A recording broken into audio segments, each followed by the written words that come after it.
लोगों को यहाँ पर एड्रेस इन इंडोनेशिया फिल करना है, मतलब जो है वो मेरा वीजा ऑन अराइवल है। ये वैलिडिटी के अंदर आप लोग कभी भी बाली में जा सकते हो और मैक्सिमम 30 डेज तक स्टे कर सकते हो। हे गाइस, व्हाट्स अप, कैसे आप लोग and welcome back to the channel. Last video मैंने बनाया था बाली वीज़ा ऑन अराइवल कैसे ले सकते हैं एंड उसके लिए आप लोगों को कौन से डॉक्यूमेंट्स लगेंगे। तो उसके बाद बहुत सारे लोगों ने वो वीडियो देखा और उसके बाद उन लोगों ने मुझे मैसेज करके ये पूछा कि बाली का ई वीज़ा हम लोग कैसे ले सकते हैं। तो आज इस वीडियो में मैं आप लोगों के साथ शेयर करने वाला हूँ बाली का ई वीज़ा आप लोग घर पर बैठे बैठे ऑनलाइन कैसे अप्लाई कर सकते हो। तो सबसे पहले मैं अपना स्टार्ट करता हूँ लैपटॉप और फिर उसके बाद मैं आप लोगों को स्टेप बाय स्टेप सारी डिटेल्स बताता हूँ जिससे आप लोग आराम से अपना बाली का ई वीज़ा अप्लाई कर सकते हो। मैंने यहाँ पर अपना लैपटॉप चालू कर दिया है और इसके अंदर बाली ई वीज़ा का ऑफिशियल वेबसाइट भी खोल दिया है। अगर आप लोगों को ये वेबसाइट का लिंक चाहिए तो आप लोगों को नीचे डिस्क्रिप्शन में मिल जाएगा, और अगर आप लोग गूगल पर जाकर सर्च करना चाहते हो तो गूगल पर जाकर बाली ई वीज़ा वेबसाइट सर्च करना। वहाँ पर आप लोगों को बहुत सारी वेबसाइट्स मिलेंगी। ये एक तरीके से फेक वेबसाइट भी हो सकती है और नई भी हो सकती है। मैं आप लोगों को रिकमेंड करूँगा कि जब आप लोगों को ऐसा दिखेगा the official e visa website of Indonesia और यहाँ पर जब लिखा रहेगा लिंक में molina.imigrasi.go.id, यही जो वेबसाइट है वो ऑफिशियल वेबसाइट है। वैसे अगर आप लोगों को इतना सब झमेला नहीं करना है तो आप लोग नीचे डिस्क्रिप्शन में जाकर भी जो है वो ये वेबसाइट का लिंक ले सकते हो। ये ऑफिशियल वेबसाइट है जहाँ से मैंने वीज़ा अप्लाई किया था और मेरा वीज़ा मुझे मिल गया था। तो आप लोग भी जो है वो ऐसा सेम चीज़ कर सकते हो। क्या चीज़ है कि जिस दिन मैंने वीडियो बनाया था उस दिन को हॉलीडे था, जैसे आप लोग यहाँ पे देख रहे हो मंडे एंड ट्यूसडे को हॉलीडे था ईद होने के वजह से। तो अभी जो है वो यहाँ पर मतलब आज हो रहा है 19 और आज जो है वो ये वेबसाइट ऑन है। तो हम लोग जो है वो यहाँ से अपना एप्लीकेशन जो है वो प्रोसेस कर सकते हैं। तो सबसे पहले जो है वो आप लोग यहाँ पर ऑफिशियल वेबसाइट ऑन करोगे तो यहाँ पे जो कुछ सिंपल स्टेप्स बताए आप लोगों को अप्लाई करना है, फिर पेमेंट करना है, फिर आप लोगों का ई वीज़ा जो है वो डाउनलोड कर लेना है। तो यहाँ पर सबसे पहला चीज़ है आप लोगों को अप्लाई पर क्लिक करना है।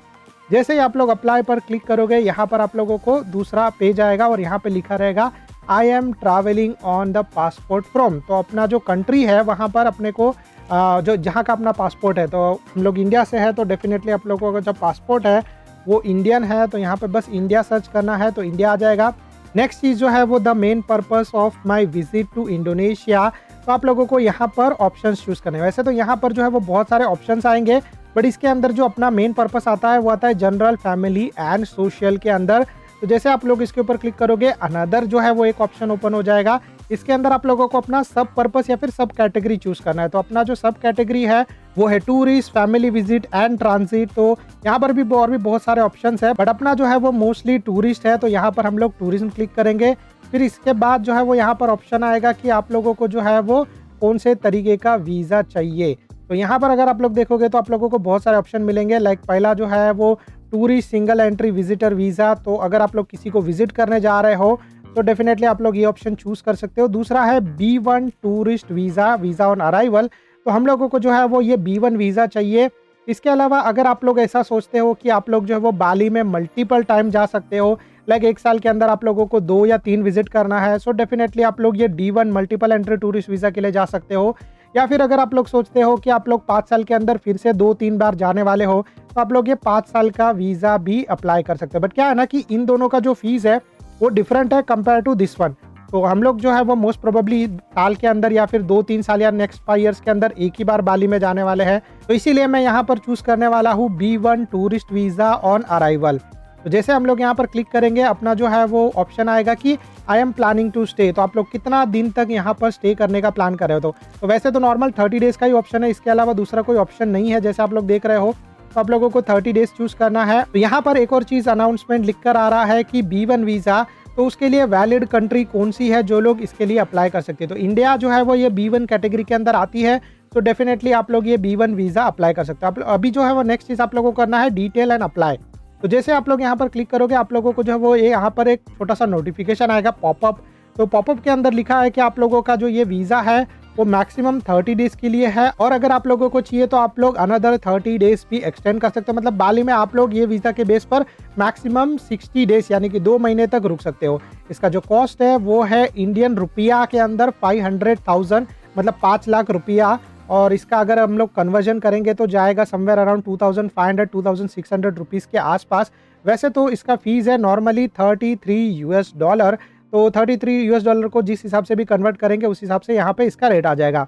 फिर दूसरा चीज़ यहाँ पर है कि अगर आप लोग जो यहाँ पे मतलब बहुत सारी चीज़ें लिखी है, आप लोग अच्छे से इसको पढ़ लेना, मैं इसके बारे में जो है वो आपको ज़्यादा नहीं बताऊँगा। और एक चीज़ जो है वो सबसे इम्पोर्टेंट और ध्यान में रखने वाला चीज़ है वो ये है कि वीज़ा वैलिडिटी।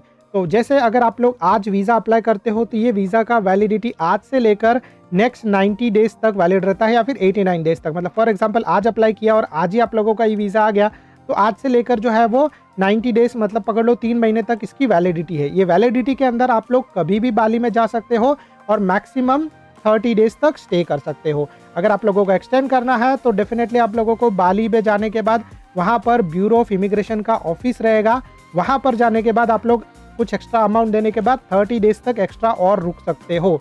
तो मैं ये रिकमेंड नहीं करूँगा, क्योंकि अगर आप लोग जो है वो 15 दिन या 20 दिन से ज़्यादा रुकने का प्लान करोगे बाली में तो चीज़ है कि इमिग्रेशन में आप लोगों को बहुत ज़्यादा हद तक प्रॉब्लम आ सकती है। ये रिसेंटली मैंने सुना है अपने सब्सक्राइबर्स के ज़रिए। और डेफिनेटली मैं आप लोगों को बोलूँगा कि बाली का अगर आप लोग ट्रिप कर रहे हो और आप लोगों को बजट में भी करना है और सब सही तरीके से एक्सप्लोर भी करना है तो 7 से 8 दिन का ट्रिप जो है वो मोर देन सफिशिएंट हो जाएगा। जैसे मैंने भी जो है वो 7 से 8 दिन का ये ट्रिप प्लान किया है और इसके व्लॉग जल्दी ही आप लोग देखोगे मेरे चैनल पर। इसके बाद नेक्स्ट करना है हम लोगों को अप्लाई। अप्लाई पर क्लिक करने के बाद यहाँ पर एक नेक्स्ट पेज ओपन हो जाएगा और इसके अंदर आप लोगों का इंफॉर्मेशन मांगा जाएगा। मतलब कि आपके पासपोर्ट का जो फ्रंट पेज है वो डेफिनेटली आप लोगों से मांगा जाएगा। सो उसका फ्रंट पेज आप लोग जो है वो यहाँ पर ध्यान से देखना, सही तरीके से अरेंज करके क्लिक करना पिक्चर, नहीं तो जो है वो गलत किया तो वीज़ा का डिनायल हो सकता है, वीज़ा में जो है वो रिजेक्शन आ सकता है और आपके पैसे पूरे चले जाएंगे। आप लोगों को फिर से जो है वो ये एप्लीकेशन प्रोसेस करना पड़ेगा। तो मेक श्योर कि आप लोगों का जो पासपोर्ट का पिक्चर है उसको सही तरीके से आप लोग क्लिक करके एडिट करके जो है वो इस तरीके से दिखाओ ताकि उसके अंदर सारी डिटेल सही तरीके से दिखे। यहाँ पर जो है वो डिस्क्रिप्शन में सब चीज़ें लिखा है, आप लोग सही तरीके से एक बार पढ़ लेना चाहिए। तो आप लोग ये वीडियो को पॉज करने के बाद भी सब चीज़ सही तरीके से पढ़ सकते हो। इसके बाद नेक्स्ट चीज़ जो है वो है पिक्चर के बारे में। तो अपने एक सब्सक्राइबर ने मुझे ऐसा बोला था कि उसका जो पिक्चर साइज़ है उसने थोड़ा गलत तरीके से जो है वो अपलोड किया था, उसका वीज़ा रिजेक्ट आ गया था।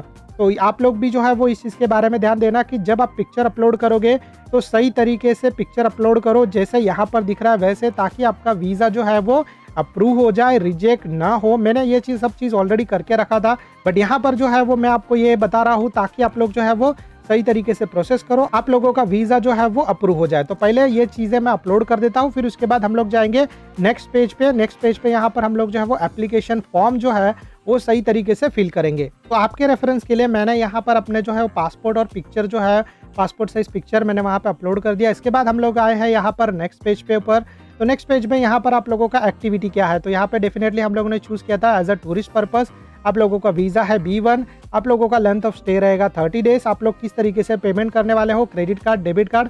तो अगर आप लोग जो है वो पेमेंट करने वाले हो अपने क्रेडिट कार्ड से या फिर डेबिट कार्ड से, तो मैं आप लोगों को बोलूँगा कि ट्राई करना, मेक श्योर कि उसके अंदर फॉरेन ट्रांजैक्शन वाला जो ऑप्शन हो वो ऑन हो। अगर वो ऑप्शन ऑन नहीं रहेगा तो आप लोगों का ये ट्रांजैक्शन नहीं हो पाएगा। इसके बाद जो नेक्स्ट है यहाँ पर आप लोगों का पूरा पासपोर्ट, आपका यहाँ पे जैसे पूरा नाम दिख रहा है पर्सनल इन्फॉर्मेशन, फुल नेम, तो जैसे पासपोर्ट के ऊपर नाम है तो वैसे ही तरीके से आप लोगों को यहाँ पर नाम लिखना है। Male, female, place of birth, जो जैसे सब चीज़ पासपोर्ट पे है, डेट ऑफ बर्थ, फिर आपका जो है वो फ़ोन नंबर, इंडिया से आप लोग आ रहे हो तो डेफिनेटली आप लोगों का इंडियन नंबर चाहिए। फिर इसके अलावा यहाँ पर डॉक्यूमेंटेशन, मतलब कि आप लोगों का यहाँ पर पासपोर्ट है तो पासपोर्ट नंबर आएगा। फिर उसके बाद अगर नेशनलिटी तो डेफिनेटली इंडियन आएगा। फिर यहाँ पर जो है वो डेट ऑफ एक्सपायरी, तो अपना जो पासपोर्ट है उसका एक्सपायरी आएगा। फिर इसके बाद है प्लेस ऑफ इशू, तो कहाँ से इशू हुआ था वो आएगा। इन द एंड आप लोगों को यहाँ पर एड्रेस इन इंडोनेशिया फिल करना है, मतलब कि आप इंडोनेशिया में जहाँ पर रहने वाले हो। मोस्टली हम लोग रहने वाले हैं बाली के अंदर, वो भी होटल के अंदर। तो यहाँ पर जैसे हम लोग चूज़ करेंगे तो पहला ऑप्शन आएगा होटल, अपार्टमेंट, विला, अदर अगर कुछ है तो अदर्स में आएगा। अगर इन सब में से किधर कोई नहीं है तो अदर्स में आएगा। नॉर्मली मैंने चूज़ किया है, उसका नाम है होटल, तो मैं यहाँ पे चूज़ करूँगा होटल। फिर उसका जो एड्रेस है, जब आप लोगों ने होटल बुक किया रहेगा उस पे से आप लोगों को एड्रेस मिल जाएगा। उसके बाद नेक्स्ट चीज़ जो है वो उसका पोस्टल कोड आएगा, प्रोविंस आएगा, फिर उसके बाद सिटी आएगा। तो जैसे आप लोगों को होटल बुक करने के बाद सारा डेटा मिला रहेगा वैसे का वैसा डेटा आप लोगों को यहाँ पर फिल करना है। जैसे आप लोग देख रहे हो मैंने यहाँ पर जो है वो अपना होटल का एड्रेस फिल किया और उसके बाद पिन कोड डाला, तो बाकी का सारा चीज़ जो है वो ऑटोमेटिकली आ गया है कि कहाँ पर प्रोविंस कहाँ पर है, सिटी कहाँ पर है, डिस्ट्रिक्ट कहाँ पर है, विलेज कहाँ पर है और इमिग्रेशन ऑफिस कहाँ पर है। तो ये सारा जो डिपेंसर वाला मतलब जो ये सारा डिटेल्स है वो ऑटोमेटिकली फिल हो गया। इसके बाद अभी आप लोगों को यहाँ पर 2 चीज़ें जो है वो अपलोड करना है। पहला तो आप लोगों का पासपोर्ट का PDF, तो वो जो है वो यहाँ पर अपलोड करना पड़ेगा। दूसरा जो है वो आप लोगों का रिटर्न फ्लाइट टिकट, तो आप लोगों का जो भी फ्लाइट टिकट है उसका आप लोगों को रिटर्न कॉपी मतलब आने जाने का, या फिर अगर आप लोग जो है वो बाली से कहीं और जाने वाले, फॉर एग्जांपल कि अगर आप लोग जो है वो बाली से जाने वाले हो थाईलैंड या फिर मलेशिया या फिर कहीं और भी जाने वाले हो, तो आप लोगों को जो है वो ये रिटर्न फ्लाइट टिकट या फिर एग्जिट आप लोगों का बाली से जो एग्जिट फ्लाइट टिकट है वो आप लोगों को यहाँ पर बताना पड़ेगा। तो अभी हम लोग आ चुके हैं नेक्स्ट पेज पर और यहाँ पर आप लोग देख रहे हो जैसे मतलब पिछले वाले पेज पे था वैसे ही सब डिटेल्स आप लोगों को यहाँ पर देखने मिलेगा। But other than my profile like मेरा यहाँ पे आप लोगों को पिक्चर दिखाई देता रहेगा। मेरा पासपोर्ट का जो है वो ये डेफिनेटली मैंने जो है वो सब चीज़ें ब्लर किया है, बट स्टिल आप लोगों को एक अंदाज़ा दिलाने के लिए कि यहाँ पर जो है वो मेल ID सारा डिटेल्स जो है आप लोगों ने फिल किया था वैसा डिटेल आप लोगों को यहाँ पे देखने मिलेगा। अगर सब चीज़ें सही है तो आप लोगों को बस चेक करते जाना है। अगर आप लोगों को लग रहा है कि कुछ प्रॉब्लम है तो आप लोग जो है वो वापस जाके एक बार अच्छे से पढ़ सकते हो, फिर उसके बाद चेक सब चीज़ें कर सकते हो। अगर आपने चेक किया इसका मतलब ये चीज़ है कि आपने ये चीज़ जो है वो सेल्फ अटेस्टेड किया है। अगर इसमें कुछ प्रॉब्लम हुआ, मिस्टेक हुआ, तो वो लोग जो है वो इसके रिस्पॉन्सिबल नहीं है। इन द एंड आप लोगों को यहाँ पे इनके जो टर्म्स एंड कंडीशन है वो रीड करना है। जैसे मैंने आप लोगों को बोला कि अगर सब चीज़ आपने सही से भरा है, नहीं भरा है, तो ये लोग जो है वो उसके लिए लायबल नहीं है। आप लोगों ने जो भी फ़ी भरा है वो आप लोगों को रिफंड नहीं मिलेगा। ये सारी चीज़ें यहाँ पर लिखी गई है। फिर इसके बाद जो है वो आप लोगों को सेव करना है।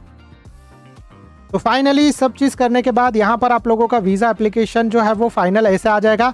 यहाँ पे फिलहाल अभी स्टेटस है वो है ड्राफ्ट, क्योंकि अभी तक हम लोगों ने पेमेंट नहीं किया है। और ये चीज़ ऐसा इसीलिए है क्योंकि फॉर एग्जांपल कि अगर कुछ लोग जो है वो पूरा परिवार जाते हैं 4, 5, 6 लोग, 7 लोग, तो जितने भी लोग जा रहे हैं आप लोग क्या कर सकते हो कि यहाँ से ऐड अनदर करके आप लोग जो है वैसे और भी अपने साथ पैसेंजर्स को ऐड कर सकते हो और सबका वीज़ा एक साथ अप्लाई कर सकते हो और सबका पेमेंट भी जो है वो आप लोगों को एक साथ ही करना पड़ेगा। जैसे ही आप लोग सबमिट करोगे उसके बाद जो है वो आप लोग फाइनली ये पेज पे आ जाओगे और यहाँ पर जो है वो आपको ऑप्शन आ रहा है कि आप लोगों को यहाँ पर पेमेंट करना है। आप लोगों के मेल ID पर भी एक ईमेल आया रहेगा जिसके ऊपर पेमेंट लिंक रहेगा और जो है वो आप लोग यहाँ से जब पेमेंट करोगे उसके बाद ही आपका जो ये वीज़ा एप्लीकेशन है वो आगे फॉरवर्ड होगा। बाली ई वीज़ा का अप्रूवल बहुत जल्दी आ जाता है। जैसे मैं आप लोगों को यहाँ पर बता रहा हूँ कि ये जो है उसका अप्रूवल है, ये जो है वो मेरा वीज़ा ऑन अराइवल है। तो अभी मैं जो है वो कभी भी बाली में एंटर हो सकता हूँ, मैक्सिमम 30 डेज़ के लिए स्टे कर सकता हूँ। और अगर जो है वो मुझे एक्सटेंड करना है तो यहाँ पर ये QR है, इस QR कोड के ज़रिए मैं बाली में जो है वो और एक्स्ट्रा 30 डेज़ तक आराम से रुक सकता हूँ। तो ये जो है वो कंप्लीट प्रोसेस है। So guys that's it from my side. अगर आप लोगों को ये वीडियो पसंद आ रहेगा तो please do like and subscribe to our channel. अगर आप लोगों को किसी भी चीज़ से रिगार्डिंग कोई भी तरीके का डाउट रहेगा तो आप लोग नीचे कमेंट कर सकते हो। Thank you so much guys for watching. Bye bye and good luck.